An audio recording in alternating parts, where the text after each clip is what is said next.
이 장면에서 네. 턱이 좀 떨렸으면 좋겠다. 이 장면 이런 것까지 누구였나요? 국가도 해야 되고 국가도 해야 되고 자 따라해봐 국가 그럼 제가 이거를 계속 했었고 그 다음에 목젖이 보여요. 오케이라고 하시는 오늘 특별히 귀한 손님 모셨습니다. 배두나 씨 모시겠습니다.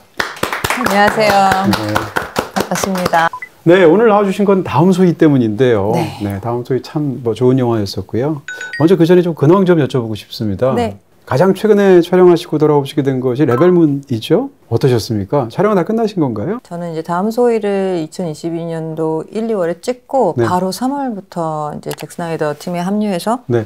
미국 LA에서 10월까지 찍다가 왔어요. 해외 촬영 경험이 배두나 씨만큼 많은 사람도 없을 텐데. 정말로 헐리우드 영화를 헐리우드 가서 찍어본 건 이번이 처음이어서 아, 그전에는 왜 베를린이나 아니면 그러네요. 유럽을 돌면서 찍거나 네.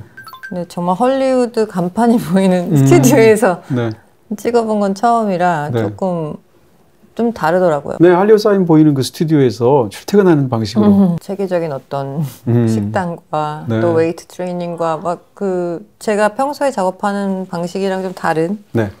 걸 경험했어요. 잭 스나이더 감독은 어떤 방식이었나요? 본인이 감독하시고 네. 그리고 카메라도 직접 잡으시고 네. 모든 비주얼을 다 이제 책임지니까. 총괄하시니까 대장님이죠, 대장님. 그리고 굉장히 유머러스하시고 현장에서 그래요? 재밌어요. 같이 찍기 재밌고 네. 저랑 호흡도 되게 잘 맞았고 네. 감독님이 제가 하는 방식이 뭐 좋은 뜻에서 되게 예상을 벗어난다고 좋아하시더라고요. 그래서 잘 맞았어요. 그 배역이 정확하게 많이 알려져 있는 건 아닌데 네. 실제로 이제 검을 사용하는 액션 장면들도 꽤 있는 것 맞아요. 같고. 네. 근데 뭐 일본이나 이제 프랑스 영화도 찍으셨잖아요. 네, 프랑스 네. 영화도 찍었네요. 그런 정말 국제적으로 이렇게 네, 일본에서도 여러 편의 영화를 찍었고 린다 찍고 그다음에 공기인형. 공기인형 고레다 히로카즈 감독님 거 찍고 네. 그리고 단편 영화 모음 중에 이제 장옥의 편지라는 네. 이와이 슌지 감독님의 네. 그 영화도 네. 좋아요. 사실. 저는 근데 이제 일본에서 찍었던 영화들 이런 영화들에 비해 상대적으로 이제 워쇼스키 감독님들 네, 네. 혹은 상대적으로 이렇게 액션 장면들이 많은 네. 굉장히 강인한 네네. 격투기 선수로 나오신 적도 있잖아요. 센세이트에서. 네. 어떻게 뭐 어려운 점이 있으셨다거나 어떻게 생각하셨습니까? 저한테 너무 어렵죠. 액션 장면이. 저는 사실 몸을 쓰는 걸 굉장히 싫어하고 실제 성격은 플란다스의 현남이 같은 그런 사람이에요. 사실은. 아, 그래요? 네. 네, 아니, 거기서도 몸 네. 많이 쓰잖아요. 막 뛰어다니고. 그렇구나. 네. 아, 그러네요. 아, 결과적으로 어쩌다가 그렇죠. 왜 그러죠? 네. 네. 근데 그 왜 문방구에서 둘이 네, 좁은 장미랑 공간에. 둘이 이렇게 막 이렇게 저는 원래 그래요. 아, 원래 실제로는? 네, 실제로는 그런 네. 걸 좋아하는데 네. 어쩌다 보니까 생긴 게 좀 되게 에너제틱하고 네. 액티브하게 생겼는지 감독님들이 그런 쪽으로 많이 쓰시더라고요. 그리고 네. 워쇼스키 감독님들 같은 경우는 저랑 클라우드 아틀러스도 같이 하고서 그게 첫 작품이었죠? 네. 네. 그리고 주피터 샌딩을 거치고 센스에이트를 맡겨주셨을 때는 네. 뭔가 저분이 나에 대한 믿음이 있으신가 보다. 내가 될 것 같은가 보다, 격투기가. 그래서 네. 저도 그냥 삭신이 없는데 감독님이 믿어주니까 한번 간 거예요. 근데 나쁘진 않더라고요. 네. 제가 이제 20대를 지나고 30대 때 되게 체력이 저하될 때쯤 해서 한번 운동을 해주고 네. 이번 리벨문도 네. 아 이제 좀 힘들다 싶을 때 완전 체력 운동을 한 6, 7개월 열심히 네. 했더니 저한테도 도움이 되고. 배우 정말 좋은 직업이네. 영화는 이제 운동까지 시켜주네요. 네, 그래서 그런 긍정적인 생각을 해요, 저는. 이번엔 테니스를 배우는구나, 이번에는 뭘 배우는구나, 이러면 저한테는 이제 공짜로 레슨 받는 느낌이니까. 탁구도 배우셨잖아요, 코리아에서. 탁구도 배웠고, 네. 저는 구세라 금수라는 영화에서 배구도 잠깐 배웠었어요. 거의 흉내도 못 냈지만, 너무 네. 그 하루 이틀 안에 되는 일이 아니니까. 괴물 때문에 양궁 그러네요. 배웠고요. 네. 스포츠 스타네요. 뭔가 작품.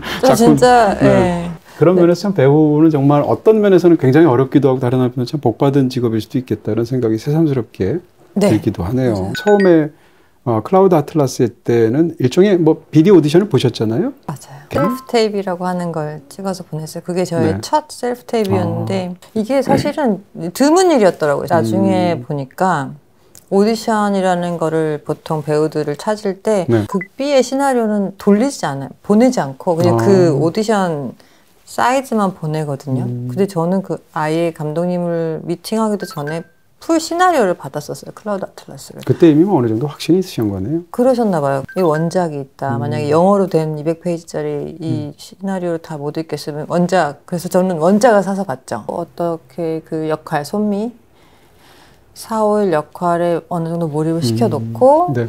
이제 감독님이랑 줌 인터뷰를 하고 보니까 어떤 두 씬의 연기를 네. 이거를, 요구하셔서 이거를 셀프 테이프로 찍어서 보내달라고 하셨어요. 그때는 그게 뭔지 몰랐어요. 그냥 읽으면 되는 건가? 내 영어 수준을 보고 싶자는 건가? 그래서 저는 그냥 집에서 방에서 저희 오빠가 캠코더 들고 저를 찍어서 네. 그렇게 보낸 그게 저의 첫 셀프 테이프였는데 원래 그렇게 하는 거 아니더라고요. 어떻게 다 외워서 엄청 열심히 그냥 슬렁슬렁 근데 저는 하셨는데 그 얘기 보고 읽었거든요. 네. 그런데도 그렇게 낙점이 된 걸 보면 이제 그 워셔스키 감독님들이 생각하는 어떤 이미지나 어떤 바라는 연기적인 지향이 다른 게 맞다고 생각하셨을 것 같고. 예. 그래서 네. 저를 시카고로 부르셔서 다시 네. 카메라 테스트를 하셨어요. 그러셨군요. 근데 거기서 약간 확신이 더 오셨던 것 같은 게 이제 그땐 디렉션을 주거든요. 네. 여기서 이런 감정으로 해봐, 저런 감정으로 해봐, 이런 디렉션을 한 10번 와요. 계속 다른 걸. 그러니까 그걸 이제 따라서 얘가 어느 정도 움직이느냐. 네, 그걸 보셨던 것 같아요. 그랬군요. 그 이후로는 아까 말씀하신 대로 이제 그 다음 작품부터는 아예 뭐 오디션도 없고 그야말로 100% 그런 신뢰로 함께 하는데 워셔스키 감독님들과 연달아 작업했던 세 작품들이 지금 어떻게 기억에 남아 있습니까? 클라우드 아틀라스는 특히 저한테는 뭔가 초현실적인 일이 또 일어날까. 네. 너무 희한한 일이었거든요. 그 당시에 2011년도였던 것 같은데 그 당시에 뭐 제 옆에 제가 노팅힐이라는 영화 되게 좋아했는데 휴 그란트가 막 앉아서 리딩하고 뭐 이런 상황인 거죠. 저한테. 네네네. 그래서 되게 좀 이거는 절대 잊지 말아야지 이 순간은 이랬었어요. 그래서 지금은 그런 일들이 이제 저한테는 익숙해지기 시작했는데 그 순간만큼은 그 순수했던 그 마음을 잊지 않으려고요. 너무 좋았어요. 네. 한국 관객들한테 가장 최근에 본 작품이 이제 브로커지 않습니까? 네. 고레다 히로카즈 감독이 굉장히 익숙한 세계이기도 하면서 다른 한편으로는 그 어느 때보다도 직설적으로 어떤 희망이라고 그럴까요? 어떤 여지라고 그럴까요? 이런 걸 짚어주시는 영화처럼 저한테는 보였거든요. 그 영화에 정말 희망이 있다면 사실은 극 중에서 배두나 씨가 연기한 그 인물이 희망인 것 같아요. 그런 면에서 굉장히 중요한 어떤 영화에서 무게중심을 갖고 있는 배우로서 연기를 하셨는데 저는 제가 연기하는 방식이 원래 좀 그렇긴 하지만 감독님이 시키시는 대로 했어요. 그리고 사실은 초반에 엄청 헤맸어요. 역할이 사실은 저는 6년 전에 받은 프로젝트였는데 그래서 그런 작품을 같이 하자고 하셔서 오케이 그리고 계속 기다렸던 작품인데 역할은 6개월 전에 받은 거예요. 무슨 역을 할지가 그러면 그래요? 네.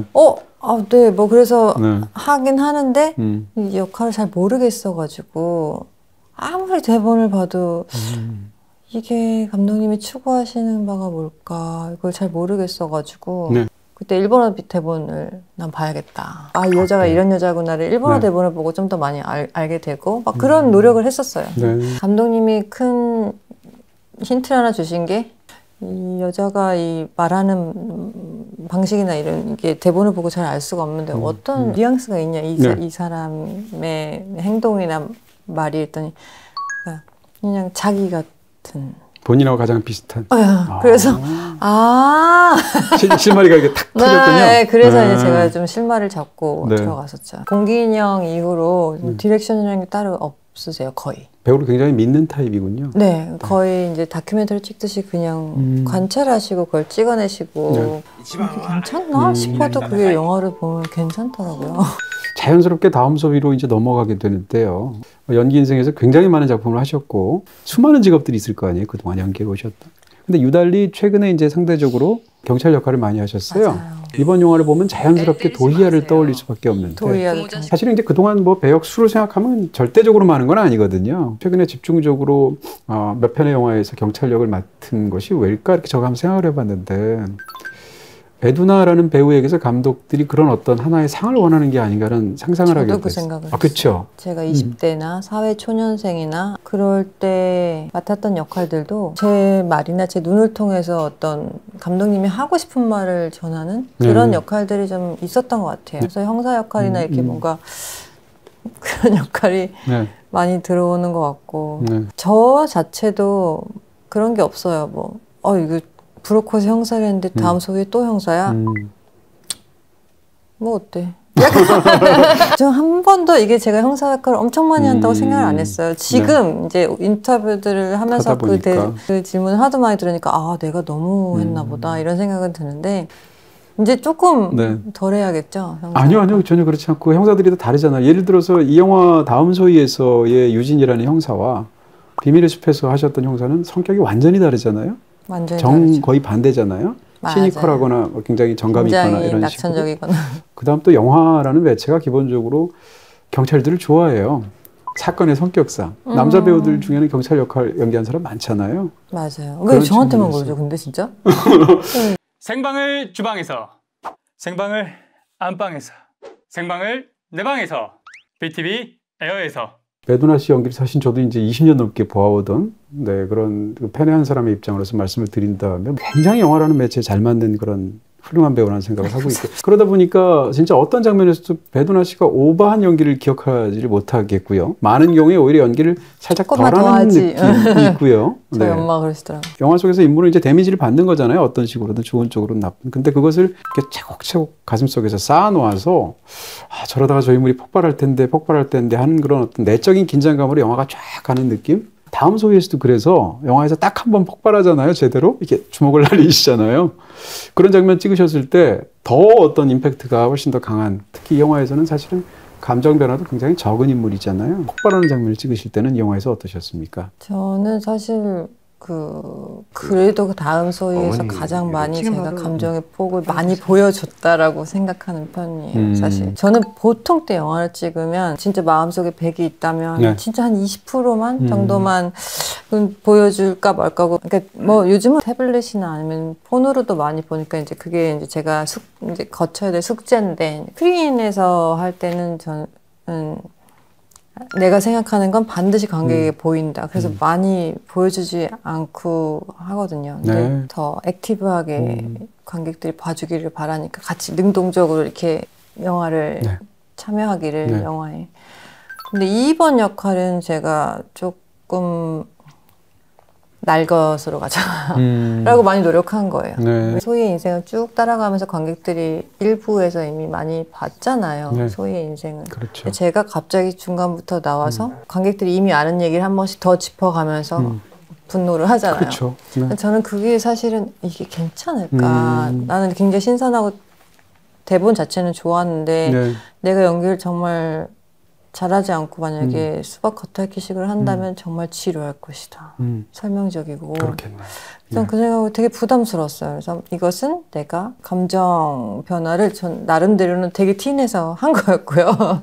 영화 통틀어. 실제 사건이 있는 것을 그것이 알고 싶다에서 다뤘었고 그것이 알고 싶다를 보고 감독님께서 그걸 모티브로 약간의 픽션을 추가했겠지만 그것이 알고 싶다 맨날 보면은 왜 피디님들 뒷모습만 나오잖아요. 그 사람의 앞모습은 도대체 무슨 표정으로 이걸 듣고 있을까. 관객 입장에서도 막 분노하게 되는 얘기도 있고 슬픈 얘기도 있고 이런 얘기를 듣는데 저는 사실 유진이 그 앞모습이라고 생각을 했어요. 그렇군요. 그래서 이거는 되게 적나라하고 뭔가 이 사람이 어떻게 이게 움직이는지 마음이 보여야 된다.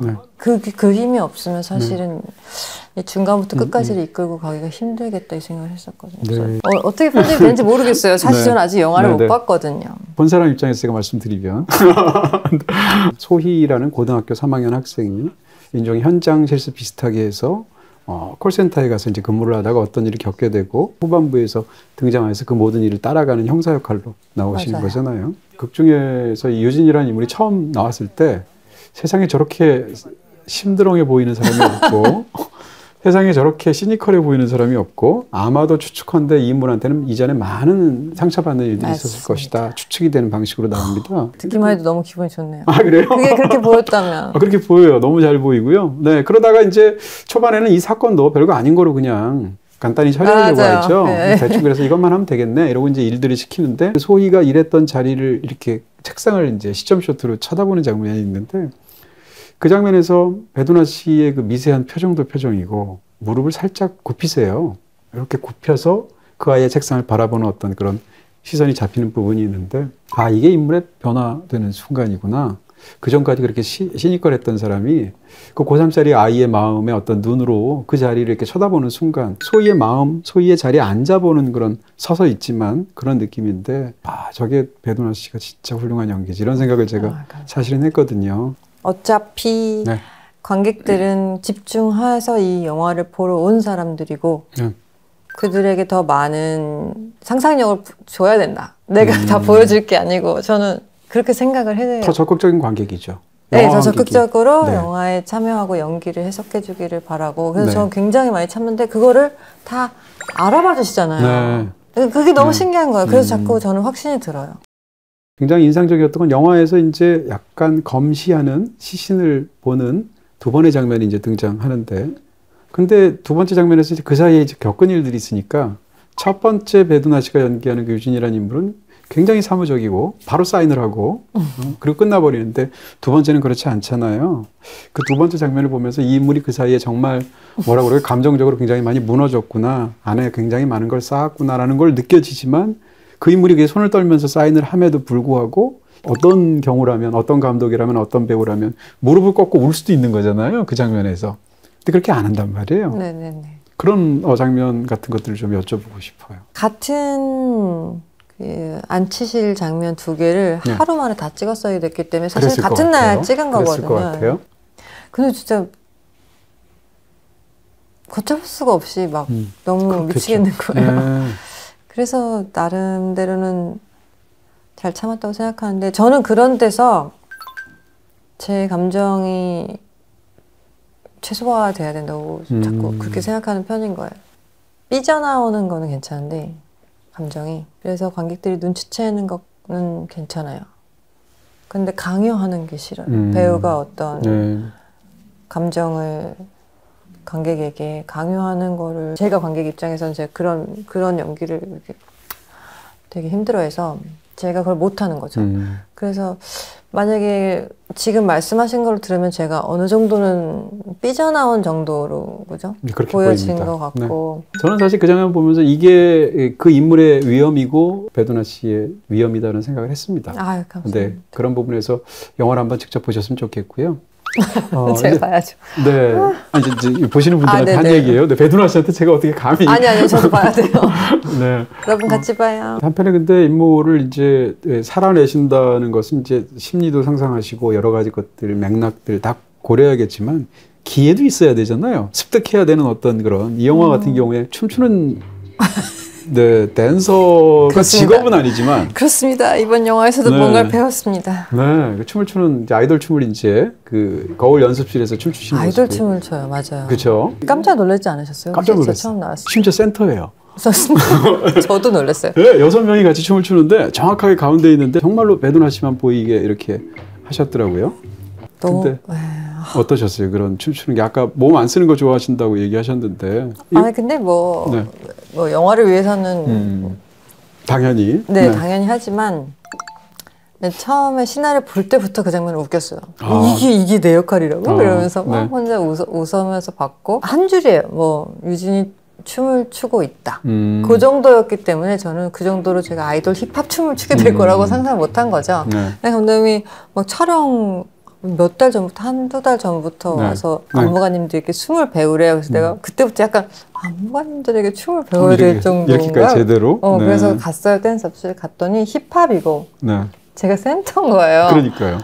그래서 감독님 이건 제가 이 정도로 춤에 열정적인 사람이었던 건가요? 이제 극중에서 제가 알기로는 감독님이 저한테 원하셨던 캐릭터는 제가 그동안 맡았던 그 어느 역할보다 어둡고 마음에 어떤 상처가 있고 아웃사이더고 네. 10년 넘게 어머니를 혼자 간병하다가 돌아가신 지 얼마 안 됐고 그래서 그런 백스토리가 있군요. 네, 그래서 이제 춤을 추기 시작하는 사람인데 센터에 섰길래 감독님 진짜 이 정도로 아이돌 춤을 추는 게 맞냐고 했더니 네 너무 해맑게 쉽죠. 시키면 되니까 너무 좋아하시더라고요. 네. 제가 막 뚜걱거리는 걸 보면서 막 되게 통쾌해하시고 그래서 한 달 연습하고 또 열심히 저는 은근히 되게 안 그렇게 생겨서 되게 성실한 편입니다. 그러실 것 같아요. 시키면은 무조건 하고. 근데 그 춤이 단순하게 그냥 영화에서 무슨 이렇게 배우가 뭘 보여주기 위한 그런 게 아니라 소희의 핵심이기도 하잖아요. 소희의 핵심이죠. 그런 면에서 소희와 유진이 이렇게 결합이 되는 그런 면에서도 굉장히 중요한 게 방식이었을 것이다라는 상상을 하게 되고요. 이 다음 소희를 보시게 되면 사실상 영화의 한 70분까지 딱 한 번 잠깐 나와요. 그리고 사실상 안 나오고 그 다음 70분부터는 끝까지 다 나오신단 말이에요. 배우 입장에서는 이게 굉장히 어려운 연기처럼 느껴질 것 같아요. 배우가 와서 이제 어떤 연기를 하게 되면 감정을 전달받기도 하지만 관객 입장에서는 정보를 전달받기도 하잖아요. 사건이 이렇게 흘러가는구나. 스토리 전달을 받는데 이미 다 알고 있어. 그러니까요. 그러니까 전반부에서 사실상 소희에게 우린 다 봤단 말이에요. 근데 이 영화는 그 시작된 자리에서 다시 똑같이 이번에는 유진의 이야기를 통해서 소희를 펼치게 되는데 2부 내내 등장하시는 그 부분 내내 감정을 당연히 전달해 주셔야 되고 그 다음에 또 무엇보다 성찰 같은 것을 전달해 줘야 되잖아요. 맞아요. 그게 배우 입장에서 너무 어렵지 않을까? 너무 어렵죠. 그렇죠. 네, 제가 다음 소희는 그래서 연기적인 부담이 좀 컸었어요. 그래서 사실은 처음에 고민을 많이 하고 이거 정말 잘해야겠다라는 부담이 있었지만 엄청 이렇게 해야지 막 신경 써서 해야지 이런 부분은 또 은근히 또 없어요. 나라면 내 연기 스타일 정도면은 그래서 감독님이 나한테 이 역할을 준 거다. 그래서 그냥 제가 원래 하던 대로 하기도 했고 아까 말씀드렸던 것처럼 조금 더 관객이나 저 유진이나 아니면은 그것이 알고 싶다의 PD의 얼굴 이것을 적나라하게 그냥 보여주고 싶었고 여고생의 이 사건 얘기를 듣는 정말 들으면 들을수록 기가 찬 얘기들이 많이 나오거든요. 이제 유진은 계속 파헤치다 보니까 학교에 가서도 황당한 얘기를 듣고 콜센터에 가서도 황당한 얘기를 듣고 계속 이제 들을 때마다 그 성찰 진짜. 근데 우리 모두가 같이 할 수 있는 그것을 그냥 대변하는 역할. 그러니까 솔직하게만 하자 연기를. 그래서 그냥 대범하게 또 했습니다.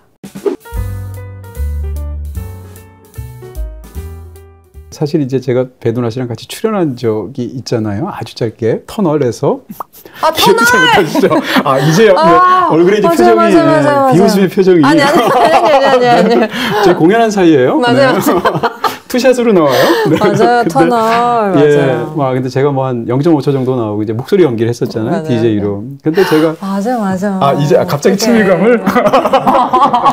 왜냐면 내가 그때 너무 정신이 없어서. 그쵸. 제가 막 제대로 인사도 못 드렸죠. 바로 이제 그 얘기를 드리고 싶은데 저는 뭐 이제 그런 경험이 너무 처음이니까 신기하잖아요. 더군다나 오늘 배두나 씨가 온다니까 같이 배두나 씨 마음 편하다 이렇게 생각하고 있었는데 그 촬영을 할 때 이제 그 좁은 구석에 이제 복도에 실제 세트도 아니니까 많은 스태프들이 있고 배두나 씨가 있어서 아주 반갑게 인사하셨는데 표정이 너무 어두우셨고요.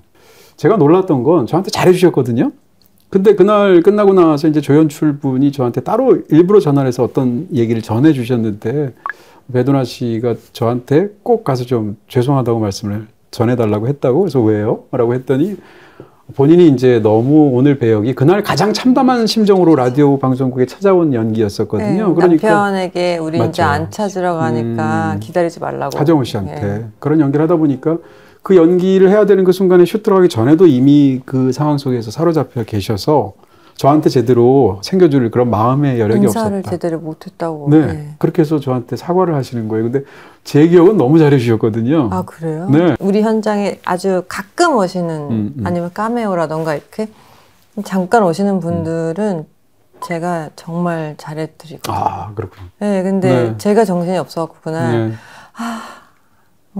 더 뭔가 살갑게 못했다 이런 생각이 들었었나 봐요. 그때. 제가 그 얘기를 굳이 드리는 이유는 그날 제가 본 모습에 따르면 정말로 다른 배우들도 그렇겠지만 배두나 씨는 촬영 전후에 배역에 굉장히 몰입하는 그런 연기자구나라는 생각을 했고요. 전후에 더 몰입해요. 그렇죠. 네, 오히려 이성적으로 하려고 노력하는 건 딱 슛 들어갔을 때 오히려 더 이성적으로 하려고 노력하고. 네, 앉아 계실 때 정말 수심이 가득했어요. 표정이. 그래서 혹시 무슨 안 좋은 일 있으신가 뭐 이런 생각도 했었는데. 근데 그 역할은 그리고 저는 이제 극 중에서 배우가 너무 막 눈물을 흘리는 걸 별로 좋아하지 않고 특히 그 역할은 밤새 울고 왔을 거라고 생각했어요. 결심을 했으니까. 네, 그 결심을 하기 전까지가 너무 힘들었고 그 라디오 부스에 들어갈 때까지 이 여자는 밤에 잠을 못 잤고 그리고 너무 많이 울다가 왔을 여자였기 때문에 사실 저도 많이 울다가 들어간 거라서 아마 이미 되게 안 좋았을 거예요. 얼굴 자체는. 네. 그 상상이 충분히 됐었습니다. 그래서 이제 굉장히 딥하게 들어가신다는 말씀을 바로 이제 저는 이제 그 장면을 당연히 그렇지 하고 이제 그 장면을 떠올려서 말씀을 드렸고요. 다음 소위 얘기를 조금만 더 드린다면 다음 소위는 사실 이제 구조적으로 굉장히 독특하잖아요. 저는 이제 그 영화에서 이제 훌륭한 것들이 많겠지만 제목도 정말 잘 지은 것 같아요. 다음 소희라는 말이 이제 소희라는 우리는 어떤 한 아이의 이야기를 쫙 본 건데 다 보고 나면 그럼 다음 소희는 어떻게 되는 걸까라는 어떤 근심이나 이런 성찰 같은 게 생기잖아요. 근데 영화를 다 보고 나면 소희 역은 이제 김시현 씨가 맡은 거고요. 배두나 씨는 다음 역할을 맡았구나 이런 생각이 드는 거예요. 왜냐하면 김시현 씨 연기 다 나오고 나서 70분부터 그 다음 챕터에 나오시거든요. 그래서 그래서 다음이고 소희구나. 이전 소희 다음 소희. 다음 역을 맡으신 거예요. 한 가지 또 이제 감독이 아니라 배우분을 모셨으니까 이런 생각을 하게 되는데요. 이 인물은 영화 속에서 뭔가 사연이 굉장히 많은 것처럼 보이는데 정확히 무슨 사연인지 알 수 없고 과거에는 서울에 근무한 것 같은데 지금 지방에 내려온 것 같고 어머니랑 관련된 무슨 얘기가 있는 것 같은데 상사가 어머니라고 말을 꺼내자마자 말을 닫고 그런 여러 가지 상황이 있단 말이에요. 근데 아까 잠깐 말씀해 주신 것에 따르면 그 인물은 이제 오랜 세월 어머니를 간병했다 이런 얘기를 하시잖아요. 근데 이제 영화를 보는 사람은 그걸 모르잖아요. 그렇죠. 그러니까 배우가 어떤 배우를 연기할 때 어떤 전사 그러니까 이전의 영화에 안 나오는 어떤 그녀의 삶을 상상하거나 감독한테 듣거나라는 게 중요할 수도 있잖아요. 혹은 안 중요할 수도 있잖아요. 어떤 얘기인가 하면 제가 최근에 이제 크레이지 컴피티션이라는 영화 있어요. 서로 다른 두 가지 입장이 있는 배우가 있습니다. 하나는 이제 안토니오 반데라스고요. 또 하나는 이제 오스카 마르티네스인데 오스카 마르티네스는 어떤 배역을 맡으면 철저히 배역을 연구해서 극 중에 이제 배우로 나오거든요. 철저히 연구해서 전사를 막 줄줄 꿰는 거예요. 몇 살 때는 뭘 했고 이런 식으로. 그 준비를 딱 해와서 감독 앞에서 전사를 쫙 풀어요. 자기가 해석한 캐릭터. 안토니오 반데라스는 왜 그러느냐. 그냥 대사를 보고 현장에서 충실히 감정을 담아서 연기하면 되지. 내가 왜 전사를 알아야 돼? 이런 입장이거든요. 어떤 식이신지를 궁금해서. 더군다나 이 영화 속에 전사가 있지 않습니까? 그런 측면에서 좀 궁금한 점이 있네요. 저는 둘 다인데. 그래도 약간. 저는 그래도 저 나름대로 그 전사를 안 주셔도 제가 나름대로는 소설을 씁니다. 네, 소설을 써가고. 절대로 이거를 어디 가서 얘기는 안 하지만 너무너무 창피하니까. 근데 나름대로는 저는 사실 대본은 되게 깨끗해요. 제가 막 연구하고 분석해서 막 디테일하게 이 사람은 어떤 사람이었는가를 연구하는 사람 절대 아니에요. 그런 식의 연기 보셔서 아니겠지만. 그냥 망상공상하는 거예요. 그 정도. 그래서 이 사람이 어렸을 때는 어떤 사람, 막연하게. 예전에 제가 그런 말씀 드린 적이 있는데, 왜 그냥 양말 같은 거부터 사러 다닌다고. 그러니까 이 사람이라면 이런 양말을 샀겠지. 약간 이런 식으로 접근하는 스타일이고. 고양이를 부탁해나 그때도 그랬고, 빨간 장갑 이런 거, 다 제가 준비한 소품들이었고, 그런 식으로 좀 희한하게 접근하는 편이고요. 어렸을 때 에피소드 같은 거는 조금은 생각을 하고요. 이랬을 것이다. 네, 이런 에피소드. 왜냐면 또 어떤, 만약에 특히 가족이나 아니면 이런 사람들과의 갈등이 있는 역할이면은 그 갈등이 이제 쌓여왔던 게 있으니까 조금 쌓아놓죠. 미리. 그리고 그런 와중에 또 감독님이 그거를 원하는지 안 원하는지 모르니까 현장에서까지 그렇게 막 해서 약간 눈치 보다가 감독님이 그렇게까지 필요 없는데 그럼 또 과감하게 버리기도 합니다. 네. 네. 아, 네, 양면이 다 있으시지만 네. 정주리 감독님에 관해서 좀 여쭤보고 싶습니다. 사실은 배두나 씨를 그동안 기용하셨던 캐스팅하셨던 감독들을 보면은 한 번 찍고 나서 다들 배두나 씨를 좋아서 그 다음에 고레다 히로카즈 감독도 그렇고요, 뭐 봉준호 감독도 그렇고요, 그 다음에 지금 워셔스키 감독들도 마찬가지잖아요. 정주리 감독도 그런 것 같고요. 또 정주리 감독은 그걸 적극적으로 인터뷰하는 데서 얘기를 하셔서 너무 배두나 씨랑 같이 영화라는 것을 자랑스럽게 생각하시는 것 같아요. 근데 이제 2편을 하셨잖아요. 처음에 도희야라는 영화를 찍으셨고 이번에는 이제 다음 소인데 사실은 두 영화가 굉장히 비슷해서 어떤 면에서 스토리는 전혀 안 이어지지만 그리고 이름이 다르잖아요. 거기서는 영남이니까. 제가 그래서 영남으로 그냥 가지고 있어요. 장난으로. 그것도 좋은 아이디어인 것 같아요. 네. 막 감독님이 말도 안 되는 소리라고 그래서 그러면 1남으로 가면 어때요? 영남. 그다음 2남으로 가고 좀 약간 시리즈로? 뭔가 저도 연결되어 있는 느낌이 들어가지고 도희에 나왔던 이영남 소장과 이 다음 소희의 오유진은 어떻게 보면 조금 같은 맥락에 있는 것 같아서 그런 농담으로 그럴 거면 차라리 이영남이 좀 나이 든 걸로 가요 막 약간 이랬는데 그건 아니고 감독님께서 그렇게 좋게 생각해 주세요. 그래서 그러니까 저도 엄청 응원하고 우리 감독님을 진짜 팬이고 특히 시나리오 같은 걸 읽으면 막 저는 막 사랑에 빠져요 우리 감독님. 그리고 완전 저는 그 감독님 바라기잖아요 현장에서. 아세요? 저는 감독님들이 좋아할 수밖에 아니까 이런 얘기하고. 감독님의 사랑을 받는 법을 알고 계시는군요. 아니 그게 아니라 제가 감독님 그러니까 다른 거 다 신경 안 써요. 감독님이 뭐라고 하나 감독님 바라기. 완전 그런 스타일이어서 감독님 눈치 계속 보고 이거 좋아하나 싫어하나 이렇게 하여튼 뭐 아마 제가 처음에 연기 시작했을 때의 그 현장 분위기가 많은 영향을 끼쳤을 텐데 저의 그런 감독 바라기 습관에. 제가 처음에 연기할 때 제가 같이 작업했던 감독님들 뭐 본 감독님이나 박찬욱 감독님이나 정재은 감독님이나 많은 감독님들이 다 굉장히 디테일한 부분까지 그분들이 원하는 대로 해주길 바랬었어요. 아니면 턱이 떨린다던가 아니면 턱을 떨어주세요 이렇게 얘기하나요? 네, 여기서 이 장면에서 턱이 좀 떨렸으면 좋겠다. 이 장면 이런 것까지 누구였나요? 봉준호 감독. 어느 영화였나요? 괴물이요. 괴물 때 턱을 떨어주세요. 아니 그게 아니라 무슨 감정씬이었는데 14테이크 정도 NG가 났어요. 근데 그러니까 결국 감독이 원했던 게 감독이 마지막에 좀 턱이 좀 떨렸으면 좋겠다고 그걸 원하셨던 거였던 거예요. 떠셨어요? 그렇으니까 오케이 낫겠죠? 근데 하여튼 그런 아주 디테일한 부분까지 다 의미를 담고 있는 감독님이 의미를 부여하는 그런 영화들을 많이 찍었기 때문에 저는 감독들에 대한 신뢰. 박 감독님도 마찬가지였고 복수나의 것 때 여기서 얘가 이런 표정을 하고 있는 게 이런 무정부주의자 캐릭터에 맞나 싶은 뭐 이런 것도 막 이렇게 시키잖아요. 감독님이. 그래서 그게 저는 몸에 밴 것 같아요. 어떻게 생각하면 처음에 너무 좋은 훌륭한 감독들하고 잘 트레이닝이 되셨던 그런 경험도 있지 않나. 워낙 훌륭한 감독님하고 많이 국내외로 또 연기를 하셨지 않습니까? 그중에 이제 몇 편만 좀 여쭤보겠습니다. 데뷔 자체는 링이잖아요. 근데 많은 분들이 배두나 씨 영화 데뷔작으로 떠올리시는 작품이 사실 플란다스에게였죠. 플란다스에게에서 허다한 지금 도시전설처럼 내려오는 캐스팅 있잖아요. 무슨 캐스팅 기다리고 있는데 오디션장에서 꼬박꼬박 졸고 있는 모습을 보고 딱 찍었다. 뭐 이런 또 어떤 또 현장에서 그 영화를 찍을 때 제가 예전에 인터뷰했을 때 들은 말씀에 따르면 필름값 걱정하는 소리를 너무 많이 들어서 신인 배우 입장에서 내가 엔진하면 어떡할까 조바심을 냈다 이런 말씀도 하셨어요.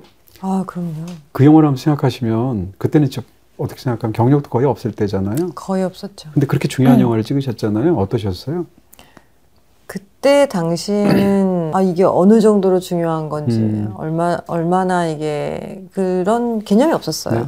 저 감독님이 너무나 똑똑해 보이고 처음 미팅을 했는데 그리고 저 감독님 시나리오 줬는데 너무 재밌고 제 입장에서 그게 너무 웃긴 거예요. 시나리오가. 그래서 하게 됐는데 알고 보니 이게 엄청 큰 영화사의 작품이고 그랬었죠. 상업 영화고 그리고 필름값이라는 게 그렇게 비싼 거고 NG를 한 번 내면 안 되면 엄청 롱테이크가 많고 이런 건 나중에 알게 되는 거잖아요. 그쵸. 그때 20살이었으니까. 그쵸. 만 20살이었으니까 네.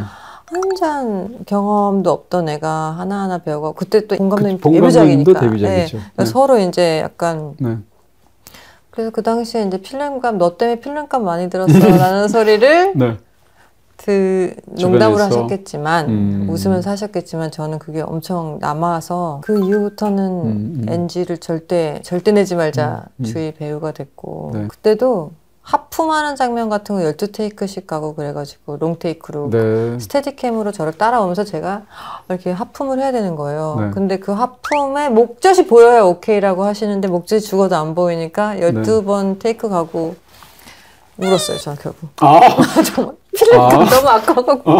필름값도. 왜 목젖이 안 보이는데 만화에선 잘만 보이던데.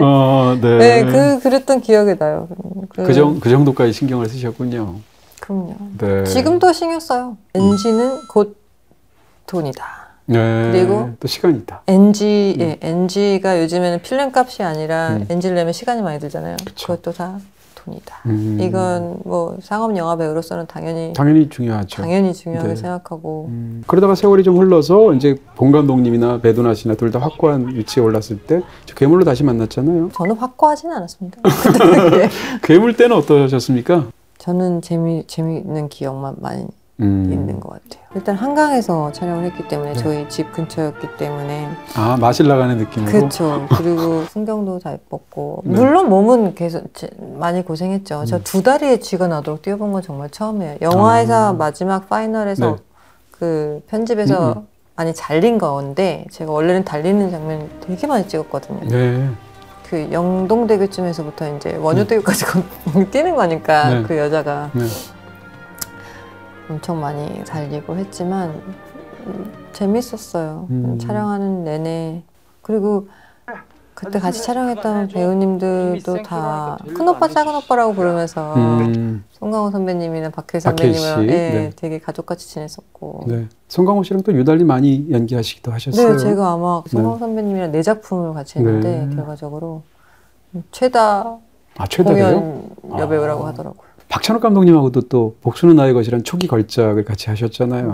저는 그것도 너무 웃겼어요. 저는 시나리오가. 뭐 코미디가 있죠 실제로. 너무 웃겼다고 무서운 생각했는데 영화지만 그렇게 무서울 줄은 몰랐네요. 그 영화에서 이제 또 떠오르는 장면 중에 하나가 이제 고문당하는 장면 이런 것들 보면 와 정말 끝까지 가는구나. 배우도 끝까지 가고 정말 영화 연출도 그렇고 이런 생각이 들지 않습니까? 복수는 나의 것 때 뭐 박찬욱 감독님 혹은 그 영화를 찍을 때 어떤 경험을 떠올리시면 어떠신가요? 저는 그 당시에 기억은 상당히 부끄러운 기억이 많습니다. 왜요? 지금은 진짜 뭐 당연히 아니지만 그 당시에는 욕을 못했어요. 해본 적도 없고 그 당시에는. 근데 입이 건 그런 캐릭터가 말도 해야 되고 가도 해야 되고 이제 잘하시는데요? 네? 지금요? 많이 늘었네. 그 당시에는 그게 안 돼가지고 그렇게 울었어요, 제가. 내가 왜 이걸 못하나. 정말 너무너무 나중에 그래서 발은 잘랐어요. 결국 영화에서. 너무 못해서 감독님 너무 어색하다고 그냥 빼자 이러니까. 근데 그거는 고문당하다가 하는 말이거든요. 처음에는 이제 좀 약간 설득도 해보려고 하다가 안 되니까.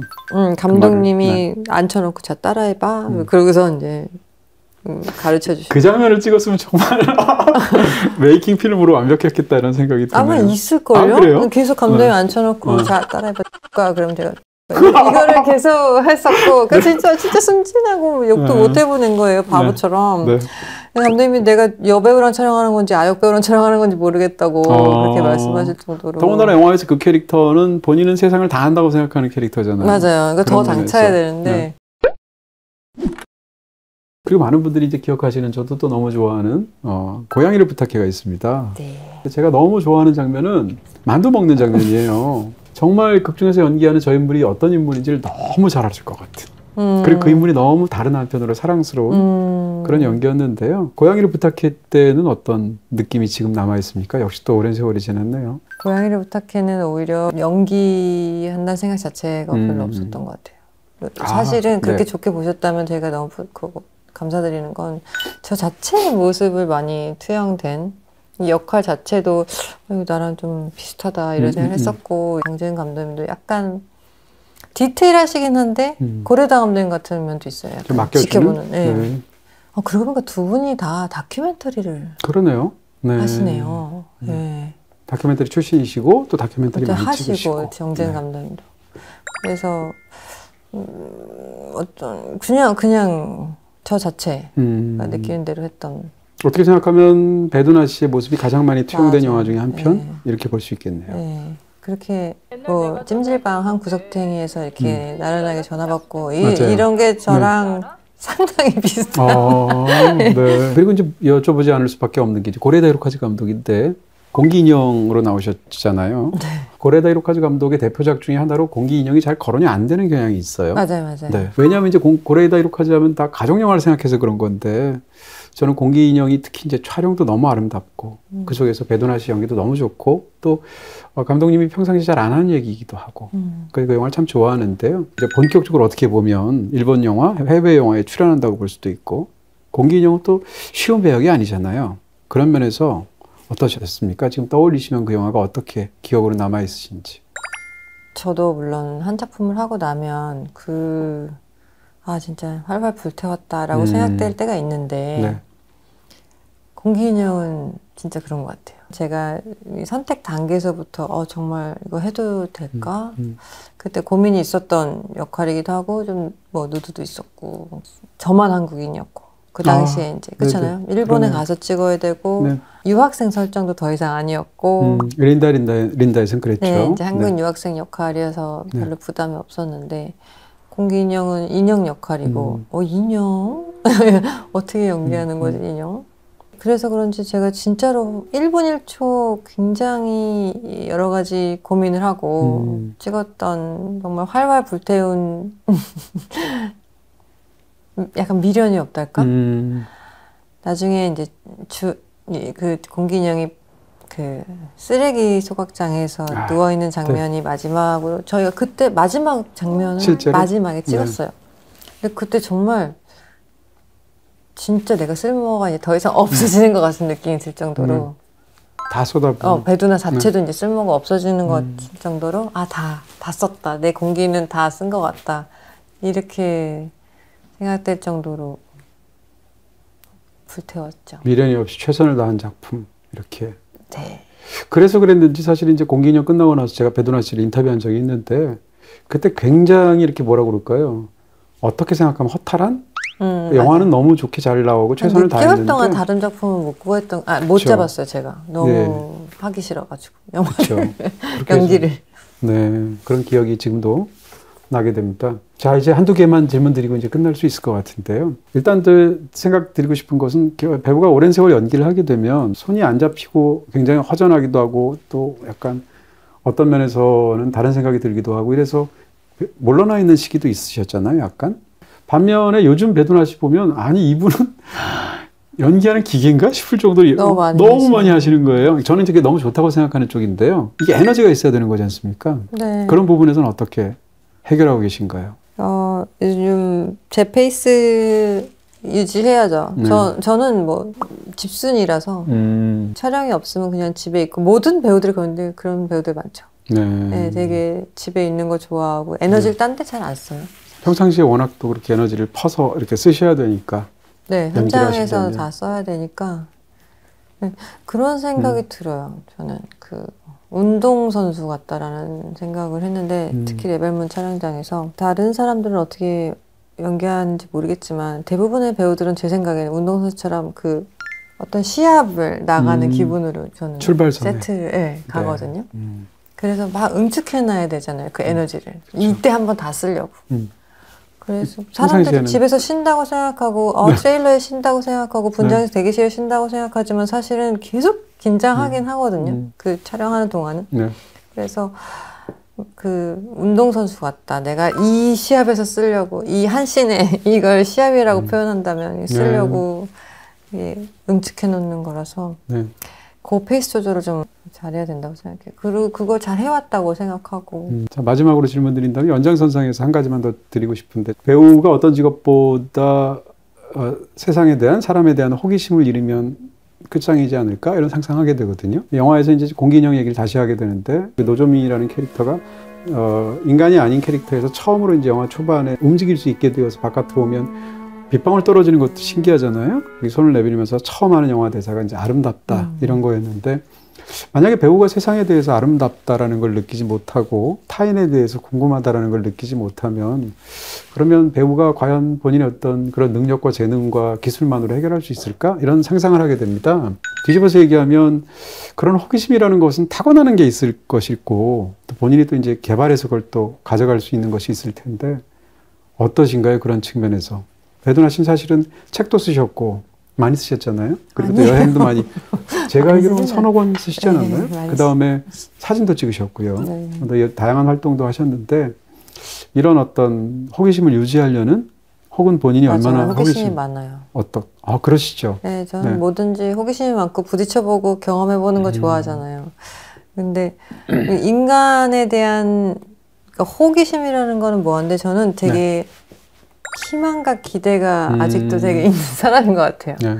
그리고 그게 맞는 말인지 모르겠는데 그게 호기심이라고 표현하기에는 조금 너무 가벼워 보일 수 있는데 저는 뉴스나 아니면 글을 읽거나 이러면 지나치게 좀 몰입하는 경향이 있어요. 그러니까 저 상대방의 그 마음속에 입장이 돼본다거나 아니면 마음속이 어떨까 이런 거를 그것도 호기심인가? 아무튼 그렇죠. 굉장히 생각하고 심지어 그 약간 그것이 알고 싶다는 뉴스 같은 거를 좀 보면 제가 힘들어지는 지경까지 이입이 좀 많이 돼서 네. 나중에는 막 그 무슨 길을 가는 것도 무섭고 좀 약간 이상한 공포도 생기고 그럴 정도로 피해자나 이런 쪽으로 가해자 쪽에 저 사람의 마음 도대체 뭘까 이런 거 계속 생각해보고 맞아요. 그러니까 인간에 대해서 계속 이해하려고 노력하는 그리고 알고 싶어하는 그런 지점이 있는 것 같아요. 네. 그리고 저는 그게 철없다고 느껴질 수 있겠으나 왜냐하면 많은 사람들이 그러면 네가 상처받는다. 그러니까 기대를 접어야 화가 안 나고 상처 안 받는데 저처럼 그렇게 매번 기대를 하고 그러면 상처받는다는 거예요. 근데 나는 그거를 놓는 순간 연기 못할 것 같아요. 네. 내가 그 어떤 인간에 대한 호기심이나 아니면 애정이나 관심을 놓는 순간 저는 그렇게 막 분석해서 막 교과서처럼 연기하는 배우가 또 아니기 때문에 계속 상처받으면서 그냥 말랑말랑한 그냥 이입하면서 계속 배우 할 것 같아요. 네. 뭐 인터뷰 어떠셨어요? 1시간 넘게 이렇게. 너무 재밌었어요. 네, 다행이네요. 네, 네. 어쩜 이렇게 말씀을 잘 하시는지. 정말 와, 네. 저렇게 표현할 수도 있구나. 네. 오늘 아마 보신 분들도 배두나 씨의 어떤 그 연기 세계를 쫙 특히 이제 이 영화를 통해서 깊숙하게 들어갈 수 있는 그러면서 배두나라는 사람도 이해하고 또 어떻게 생각하면 배우의 상황도 이해하고 이런 좋은 인터뷰가 되지 않았나. 특별히 감사의 말씀 드리게 됩니다. 아닙니다. 감사합니다. 네. 고맙습니다. 감사합니다. 네, 지금 띄워드리는 영화는 BTV에서 보실 수 있습니다. 헐, 너 그거 안 받았어? 인터넷과 IPTV 가입할 때 놓치면 안 되는 헐인. 헐인? 응, 헐 할 만큼 놀라운 할인이어서 헐인. 딴 데는 없어서. 헐. 기본 할인에 30% 더. 헐, 대박. 이게 뭐냐고? 더슬림 요금제.